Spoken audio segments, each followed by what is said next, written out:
This is the Final Whistle podcast with the Wrexham AFC media team. Well, Wrexham win. The final score, Maidenhead United 0, Wrexham 2. Wrexham, for the first time in their history, keeping clean sheets in each of the 4 matches at the start of the season. Wrexham now with 5 clean sheets in a row in total, which is our 3rd longest ever run of consecutive clean sheets and 2 off the club record. And our longest run of clean sheets since last season. Well, you can't have everything, but this is an impressive start for Sam Ricketts as Wrexham look to push on. And this victory was similar in many ways to the victory over Boreham Wood, a game which you felt Wrexham were the better side in many respects, and then at the end of it you certainly had a real sense of fulfilment, but also a game which could have turned out a little differently. As James Harrison said on commentary in Callan FM, last year we were keeping clean sheets without giving chances away. This season we're giving chances away, but we're managing to still keep the other side out. Anyway, let's get down to the nuts and bolts of it. There was a bit of change to the squad. It's been a hectic start to the season, and we picked up a couple of injuries as well on Saturday. So it was a side that finished against Boreham Wood, which Rakeal Pike started on the left-hand side up front. Mark Carrington continued at right back, and in midfield, that little diamond we found. Who knew we had one of the best midfielders in the National League amongst our ranks all along? Paul Rutherford, who has played, just as he did on Saturday, another excellent hand in the middle of the pitch. We didn't start well though. Maidenhead, who had a badly patched up defence, they lost their left back after the first game of the season, sold to Wolves, and in their last match they had their captain and centre back sent off and their new left back injured. So they really were patched up. They had a debutant at left back signed the day before, and Christian Smith, the old Wrexham midfielder, in the centre of defence. They couldn't afford to lean back on defence, and they didn't. They came out, they pressed Wrexham hard, and in the early stages Wrexham was struggling to cope with them, in all honesty, although it was Wrexham who started to create chances after about 10 minutes. Before then, really it was all Maidenhead. There was one very dangerous moment, a ball played in, Manny Smith let his man get in behind him, it was helped on to Worsfold on the left hand side, he got beyond Carrington and from a tight angle drove in a shot. Leighton stood up at his near post and parried it. Not a difficult save, but one that had to be made. Within a minute Wrexham started to get into gear a little bit. It was a nice piece of work on the edge of the area as Maguire drew the first of many moments of quality from him, held the ball up, intelligently popped it off for Luke Summerfield to run onto. He burst into the right channel. Glorious opportunity this, as he went deep into the danger area. He had other players in the box. He decided to carry on and drive in a shot. When he really should have crossed, he lashed his shot well off target to the anger of his teammates.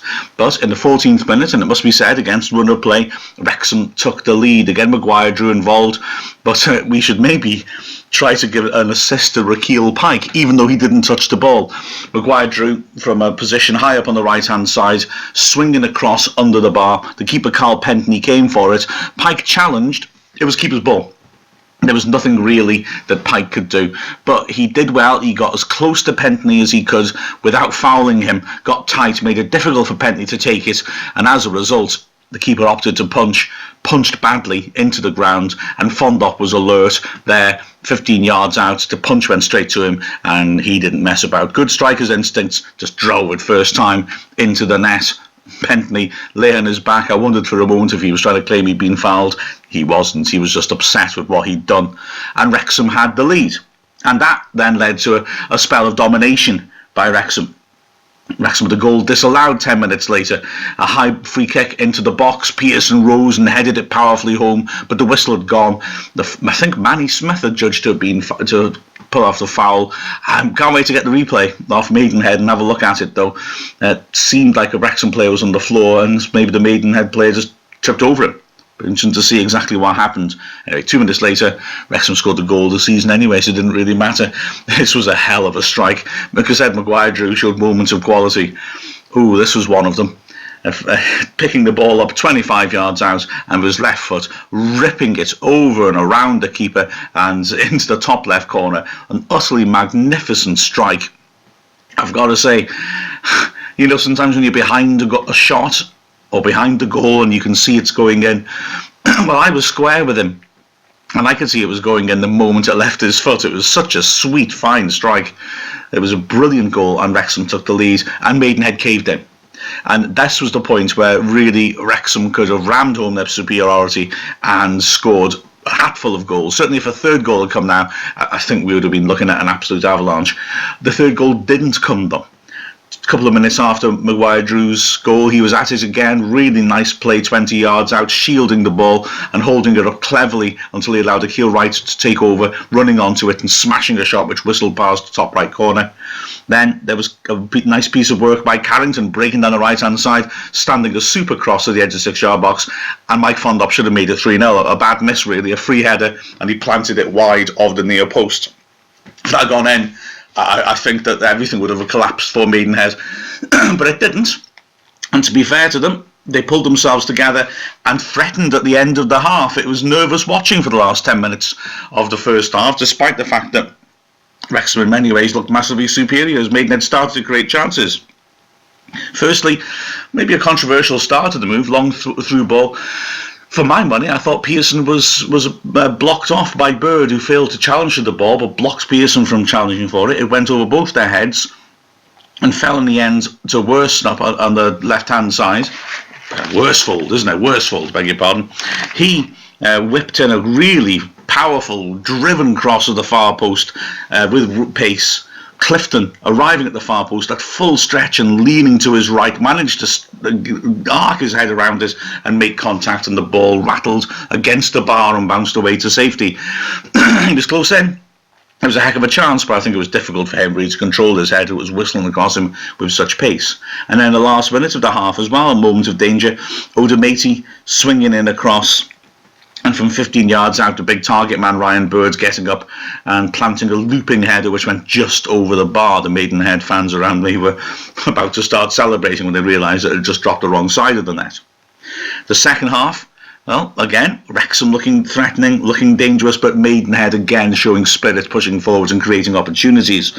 First opportunity came to Wrexham. Summerfield playing a really neat 1-2 with Maguire-Drew and then chipping a good ball into the box. Pentney just about beating Rutherford to it as he tried to sprint onto it into the area. Just an indication of how close it was to Rutherford beating him to it. The keeper came out and couldn't use his hands. He had to come out and basically get his legs to it first to knock it away. But then at the other end, there were dangers. Worsfold breaking down the left-hand side and ripping in an excellent cross. Bird just missed it. Central in the penalty area. Should have done better. It came through to Owusu on the right-hand side of the box. 10 yards out. He brought it down in space and lashed a shot in. A superb block by James Jennings to deny him. A couple of minutes later, Maidenhead coming forwards again. And again, it was Owusu with the effort. 25 yards out, drilling it towards the bottom left corner. Lainton certainly had it covered. Looked to everyone like it had just scraped the post and gone wide. The referee gave a corner. Lainton protested that he didn't touch the ball. If he did, it was the only difficult save he had to make in the game, and to step out of the net out of the match moment. This was the point. Maidenhead did create quite a lot of chances in this game. We can't pretend this was a controlled clean sheet. However, I worry for Maidenhead, not only because their defence didn't look good. I suppose, to be fair, it was patched up, but also in terms of going forwards, they created chances and didn't trouble Lainton, and that's a combination that could see a team get relegated, quite frankly. Anyway, within a minute, Wrexham were on the attack and looking dangerous, and pleasingly, looking particularly dangerous in this instance and for the last quarter of the match, was Chris Holroyd, back from injury, making his first appearance of the season, and he looked very lively on the right-hand side. On this occasion, a great burst by him. He pulled the ball back, and Rakeel Pike, running onto it 15 yards out, went for a toe buster and lashed it way over the bar. Nicky Devidix came on as well to make his first appearance of the season, and Stuart Bevan came on as Wrexham refreshed their options going forwards, and Bevan as well did well. Wrexham really, in the closing stages, although to ship a fair amount of pressure, were maybe disappointed. I would be that we didn't score another goal. It was Maidenhead, I think their defence tired, especially Cole, the debutant left back I mentioned earlier. He was starting to make mistakes, and Holroyd was beating them comfortably. and Wrexham were stretching them, were making opportunities, and didn't quite have that killer instinct. While at the other end, they were having to dig in to try and hang on to that 4th consecutive clean sheet of the season. An opportunity came in when the Maidenhead corner on the left was half cleared. It was swung back in again. An excellent Manny Smith header, again half cleared it, but Christian Smith, 18 yards out, hit it sweetly on the volley, but it rose over the bar. With quarter of an hour left, an exchange of chances. Firstly, a good piece of work by Claremont down the right-hand side, swinging across in 8 yards out. Clifton jumped and headed it wider than the near post. A similar area to where Fondop had missed earlier. A slightly harder chance, but he should have put it on target. And then Wrexham straight back up the other side. Fondop managing to sneak his way past the right back deep in the penalty area. A real opportunity this as Wrexham players poured in, and he pulled it back. But unfortunately, it was a hospital pass to Summerfield, who certainly couldn't get a shot off. All he could do was tackle on the edge of the area. Then back down the other end. A couple of minutes later, it was a nasty cross on the right-hand side, deep into the box, took a flick on, I think from Bird, and fell to Carrington. He didn't really anticipate it. I must admit, at the time, I thought he was unlucky, although on reflection, maybe it was a bit of an error. He mishit it straight back in, across his own goal, in the penalty area, to substitute Kelly, who from 10 yards out, lashed a shot across Langton, across the face of goal, but characteristically for Maidenhead, wide of the left-hand post. Then the last chance of the match, coming in added time, and something which epitomised what Rutherford was up to. It was a really nice move, which ended in Holroyd picking it up on the right and chipping the ball over the defence. And who's there in added time, making another tireless, energetic run? It's Rutherford's. The first chance of this half, remember, was Rutherford bursting beyond the strikers and getting into the box, keeper just beating him to it. On this occasion, he ran onto the nice pass by Holroyd, hit a shot from the edge of the area. It was too weak and too straight. It was never going to trouble the keeper. But it did say something about Rutherford's energy levels all through the game, constantly, box to box. A really tireless performance for him. He's been a revelation these last 2 games. Fantastic to see. We always knew he was a worker, but we didn't know that he could apply it in such an effective way in the centre of midfield. Good performance by Wrexham, and notwithstanding the fact that Maidenhead did create chances. I say Bevan deserves some credit. He only come on for a short cameo at the end, but he was holding the ball up well. His first touch was good, his movement was clever, and he really was discomforting a tiring defence. A very, very pleasing day of work. For more, have a listen to what myself, James Harrison and Andy Parkinson had to say after the match on Calon FM. This is the Final Whistle podcast from the Wrexham AFC media team. 2-0, and unless there's a late goal somewhere else, then Wrexham go top of the league as well. A memorable night for Wrexham, as their fans are all making a terrific noise, singing "We are top of the league." The players coming across to applaud them. The players have also just set a club record, first time in the club's history that we've kept 4 clean sheets at the start of the season. 4 games, no goals conceded. We're the only team in the National League to have not conceded a goal so far this season. And there's real scenes here. The Wrexham team standing in front of the fans applauding. Brilliant scenes as the Wrexham fans paid tribute to them. And that was a fighting, battling performance. One of those strange games, though, Andy, I think it's fair to say, where I don't think Maidenhead could have complained if we'd put 4 or 5 past them, but by the same token, if they could have finished better, they could have scored more than 1 against us.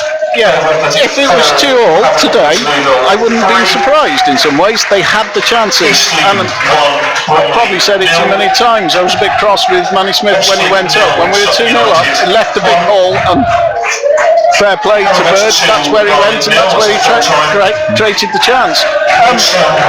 But also, to be fair to Wrexham, when they move the ball on the ground, it's fast, it's electric, it's really good to watch, and I think it's dangerous. And if we do more and more of that, then we'll cut teams apart.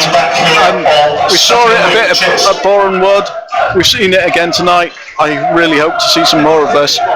Those 4 clean sheets, as we alluded to before the match started, a little bit of fortune in each of them. The first match it's over because there should have been a free kick given well, to make it there was a free kick given when there was no foul. So Dover, the goal very harshly disallowed. The second and third games, Leighton was outstanding. And then today, well, Leighton didn't have that much to do, to be fair. But having said that, that's because Maidenhead, and they said Maidstone, I'm the only one who's put a pound into the swear jar so far. Maidenhead failed to trouble him, but they had a number of opportunities in and around the box to trouble him and didn't take them. Yeah, and it is a game of taking your chances. Obviously, who scores the most goals wins. That's fairly obvious. But they haven't taken their chances, but they were good chances, and you would expect more, really. And then Leighton dropped the ball when I'm not so sure it was a free kick. Yeah, absolutely. Late on in the game, he got a little bit lucky with that. I suppose the referee trying to be consistent, because Wrexham's first goal came when the keeper dropped the ball under pressure or punched badly under pressure, but he was right not to give a foul there, because clearly Fondop hadn't fouled him. You fear for Maidenhead, who've got 1 point now out of a possible 12. Their defence looked shaky, although they've had lots of injuries in defence, to be fair, and up front they're not taking their chances. And they also came up with the most startling chant I ever heard in a football match, when they started shouting at the Wrexham fans in the second half, "Theresa May, she's one of our own," which was a fairly thin boast, a bit like a bald man bragging about his sideboards. Yeah. But at the other end, Wrexham made James a number of chances, especially in the spell after the second goal and near the end when Maidenhead looked ragged and pleasing.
Absolutely. I feel it's time to get on to talking about individual performances, and what a better place than that, Andy, than to say who do you reckon's man of the match?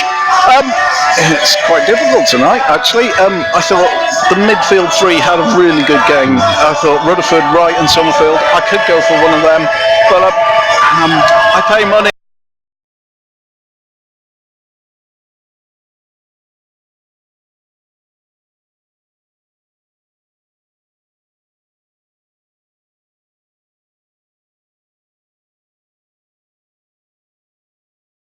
Say it was that fight by the pigeons in the roof of the stand that was superb. Distracted me for a good 2 minutes of the game. It was hugely entertaining. Maguire Drew's goal was absolutely superb, and you can see he's got the quality above this level. Looking at other performances as well, I mean, Andy pointed out Rutherford, didn't he, early on in the match, and Rutherford's running and the efforts are fantastic. We seem to have discovered we had a good midfielder in our ranks without us even realising it. Yeah, what a backup player to have. We've normally had him on the wing, obviously, but yeah, we know he's got an engine, and that engine box to box has been brilliant. Keel Wright, another great shout out. Luke Summerfield also could be in the reckoning. Yeah, I agree.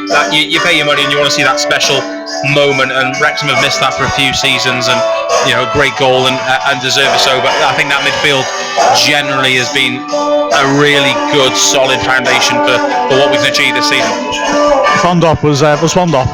There were some things he didn't do so well, and there were some things he did gloriously well. He took his goal nicely. Nice forthright finish by him. I must say, Andy, I enjoyed Bevan's little cameo when he came on as well. He's a technically good player, and his movement is good as well.